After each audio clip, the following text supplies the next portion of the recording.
Everyone loves an underdog, and who's more of an underdog than Glamrock Freddy Fazbear? He broke free of Afton's control, then uses his newfound free will to help us escape the pizzaplex, right? Wrong. There are many things that you probably didn't notice Freddy was doing throughout your playthrough, mostly because everyone considers this version of Freddy to be the new father figure of the series. However, I'm here to show you that Glamrock Freddy is no more than 2021's version of Circus Baby. And that's what we're exploring today. Let's do it. In a 10 repair cost. Now, I get that in this moment Freddy is trying to be a hero, okay, but this guy doesn't think through any of his plans. Because in the Fazer Blast ending, this man is just wailing on the Vanny staff bots or getting himself torn to shreds. And sure, he was trying to protect Gregory or whatever, but this man destroyed multiple staff bots only to get himself destroyed in the process. Like, why fight them off when we can, I don't know, run away and escape? And even if you don't want to think about other options, okay, think about the repair cost that comes with reassembling those bots and Freddy. Like, dude, you could have told Gregory to run and then gotten yourself destroyed, which would not only have saved the company money, but also probably resulted in you not getting reprogrammed when you're reconstructed.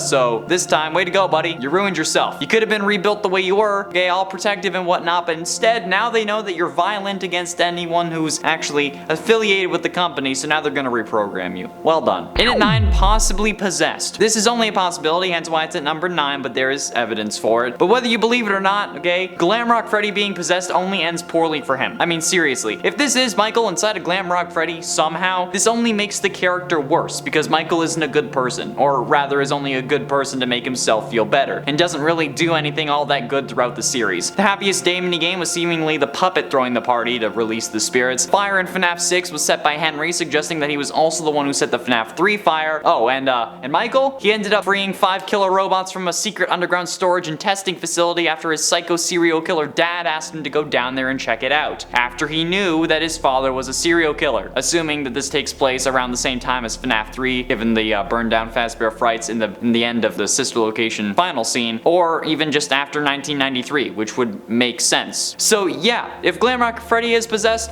that guy. In at 8, FNAF AR. Okay, now this isn't exactly Glamrock Freddy's fault or his doing, but way back in December of 2020, Kieran Sinha, the CEO of Illumix, the company behind FNAF AR, told Daco in an interview that Glamrock Freddy was confirmed to be added to FNAF AR Special Delivery in the future. But it's been nearly 2 years, and Freddy, nor any other security breach animatronic, has actually been added. Now, this is bad no matter what way you look at it, okay? Like, whether he gets added or not, okay? If he doesn't get added, then people are going to be disappointed. But if he does get added, then it's going to be a mess with so much of the supposed story that we get in Security Breach just not making sense anymore. Since the whole point of FNAF AR is that these are animatronics being sent out to families to rebuild their reputation. However, this means that there must be multiple of these animatronics to send out. So there would be a warehouse full of multiple Glamrock Freddys. But we're led to believe in-game that if Freddy goes missing, Monty ends up taking over as the leader of the band. But if that is the case, why wouldn't they just use one of the other Glamrock Freddy models? Or slap his casing on a new endo like Vanessa suggests in Parts and Service. Adding Freddy to Special Delivery only makes things more complicated, but if he doesn't get added, people will get mad. So you know what? Might as well make them angry mad instead of insane mad, you know? Because we're trying to figure out the damn lore, and that would drive me literally crazy. In at 7, tackles Vanny. Okay, so yeah, sure, this is a good thing because he's you know, tackling the bad guy, but let's be honest, Freddy is kind of dumb, and his critical thinking skills are lacking to say the least. If you think about it, he doesn't really think through any of his decisions despite being an incredibly advanced AI. When we're on the top of the pizzaplex in the rooftop ending, after Freddy sets fire to the pizzaplex below us without a real proper way out planned, we get to the roof of a burning building and meet Vanny. No idea how she got up there before us, but that's not the point right now. But after being able to see her with Roxy's eyes, he tackles her off the roof of a burning building. Now, originally I questioned our escape plan, okay, but Gregory does then run down the fire escape afterwards. But if he was so concerned about Vanny, why wouldn't Freddy just grab us and run? Like, why did he tackle her? It seems like the dumbest decision because, you know, Freddy left us on the top of a burning building when we're basically the size of a 4-year-old. Like, I get that she's a bad person, but if she came after you when you were with Gregory, couldn't at that point you then just punch her or do whatever, okay? Your priority isn't to defend Gregory if you're just leaving us on the top of a burning building. He rises, my dude. We would have been screwed. And that fire escape? Damn, that's gonna be hot. And at 6, harboring a criminal. The idea of protecting Freddy at first seems like a noble one. However, the more you look at it and the worse you see the world, you end up seeing things in my perspective. And this protecting a defenseless kid idea turns into Freddy harboring a criminal, since as I've explained in the past, Gregory has committed multiple crimes. We in fact have a whole list on the crimes that Gregory has committed. From trespassing to murder, this kid has done a lot, and Freddy defends him the entire time. Sure, it's against bad people, but it doesn't mean that this kid is, like, in the clear, okay? It's messed up. He steals security badges, hundreds of dollars worth of merch, he destroys animatronics, he ends up killing Vanny in the Phaser Blast ending, and even steals Freddy in most of the other endings, which is grand larceny. This kid is a criminal, and Freddy encourages this behavior. He encourages and gives him the information required for Gregory to commit fraud with the daycare pass. He encourages Gregory to steal the security badges. He tells Gregory not to hurt his friends, but doesn't really do anything more than that. Gotta love the plausible deniability there. If he isn't even harboring a criminal, then he is most definitely an accomplice. So no matter what, this is not a good thing. Halfway through in at number 5, definitely evil. Okay, now I know that nobody wants to believe me on this, and I understand why. We all want to hold out hope that finally one of the animatronics is good and trying to help us. But Glamrock Freddy is almost certainly evil and just waiting for the perfect moment to strike. We have also made a whole video on this as well, so if you want to check that one out, please do. But like, this guy makes some hella sketchy choices throughout our entire time at the pizzaplex that only makes things worse for us. He takes us to get healed despite us saying no and having a limited time to actually get out of the pizzaplex, which then makes us get locked inside, especially because that 30 seconds would have actually gotten us out the door. We also just sit in the booth when we're supposed to be getting healed and don't actually get healed, by the way. He was unable to access the main pizzaplex network despite having no reason to be disconnected from it because he wasn't supposed to be suspected. And after Vanessa leaves Freddy without his head and parts in service, she sees him fully reassembled in less than 5 minutes and doesn't question it, almost like it was the plan the whole time.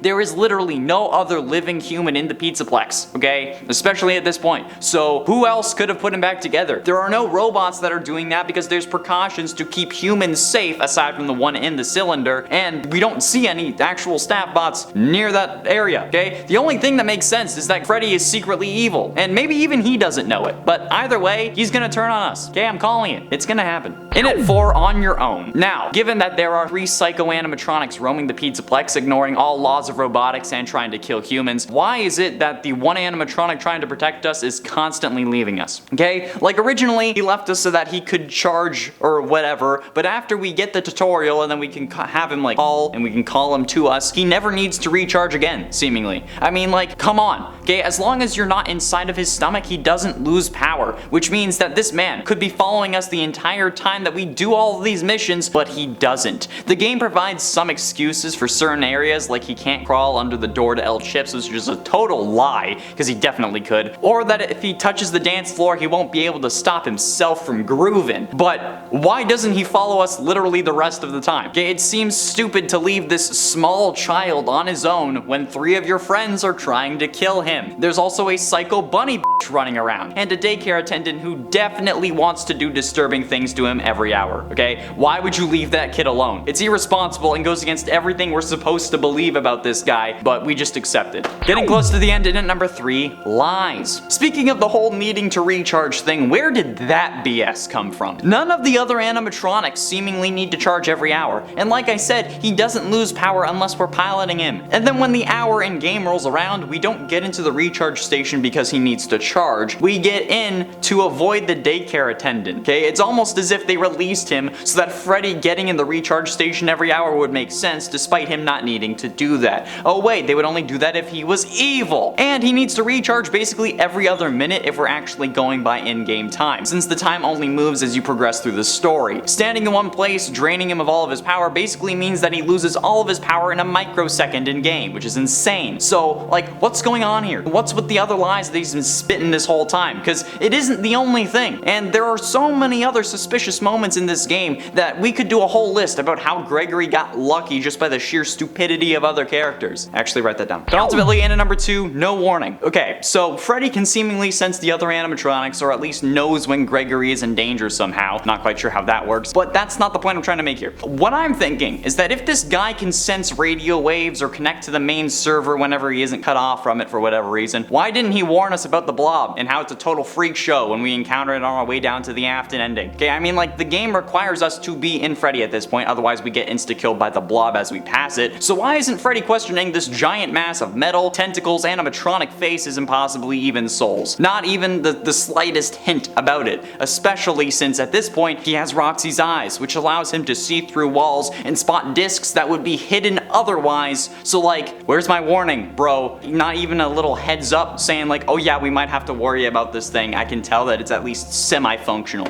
No? Alright. And finally, in at number 1, Dugout Afton. Speaking of the Afton ending, while on our way down to it, Freddy straight up admits to being down here before. Quote from Freddy, "I know what this is. I have been here before. She brought me here. I found myself for the first time when I cleared the path. I did not want to, but I had no choice. Now I have a choice. I have changed. My friends are here. They are so angry, confused, but I can protect you." Hold on. Why is it that now you have a choice? Okay, what actually changed? Because some random kid being in the crowd and then being counted as a security breach could not have glitched you out that badly that all of a sudden you have free will again. Especially since you didn't actually even meet or see Gregory until after you've glitched out. He also claims to have become sentient down here seemingly. Like, what else could "I found myself for the first time when I cleared the path" mean? And if he became sentient down there, why did he also not have any free will at that point? That makes absolutely no sense. None of this scene makes sense. But even though that's also messed up and certainly something that is mega ultra sus, he still helped dig out Afton, which in my mind is the biggest sin of all. Okay, willing or not, he still did it, and as someone who wants Afton permadead, I cannot allow that to stand. So yeah, number 1 on this list, absolutely. Your angry comments that you are typing literally right now will have no effect on this, okay? So don't even bother. There's no point. I've already made the video. That's all the time we have for today, friends. Thank you all so much for watching. I have been